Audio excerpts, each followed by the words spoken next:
முகாவினுடைய விஷயங்கள் எல்லாம் கொண்டு வரீங்க, ஒயிட் பேப்பருங்கிறீங்க, வரிசையாக ரிலீஸ் பண்ணுறீங்க இல்லையா? ஆனால் நீங்கள் போடுற அப்பாயின்மெண்ட் எல்லாம் ரகசியமாக வைக்கிறீங்களே, அது என்ன கணக்கில் டிரான்ஸ்பரன்சி அப்படின்னு ஒன்று கேட்கிறது. உதவி பேராசிரியர் தேர்வில் குளறுபடி, இது 3வது விஷயமா எடுத்திருக்காங்க. சமீபத்தில் அந்த லிஸ்ட் வெளியாச்சு, தேர்வு செய்யப்பட்டவர்கள் லிஸ்ட்டு.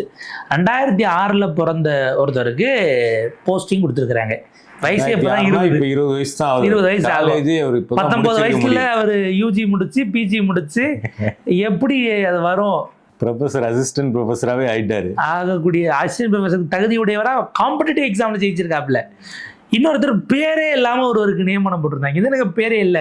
நம்ம இதில் எஸ்ஐஆர் அந்த ஓட்டர் லிஸ்ட்டில் சேர்க்கும்போது ABCDE 00 வீட்டு நம்பரு, ABCDEFGன்னு பேரை வச்சு போட்டது, இந்த மாதிரியான ஒரு பேட்டர்னில் இது நடந்திருக்கா? இது எப்படி கிளியர் ஆச்சு அப்படிங்கிறது.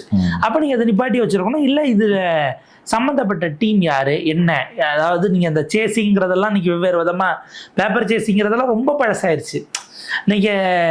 நீங்கள் உட்காந்துருக்கீங்கன்னா அந்த எக்ஸாம் ஹாலில் எக்ஸாம் திட்டத்தில் உங்கள் சிஸ்டத்தை மட்டுமே ஹேக் பண்ணி அவங்க ஆன்சரெல்லாம் சப்மிட் பண்ணி போடுற அளவுக்கெல்லாம் டெக்னாலஜிக்கெல்லாம் போயிருக்காங்க அப்படிங்கிறாங்க.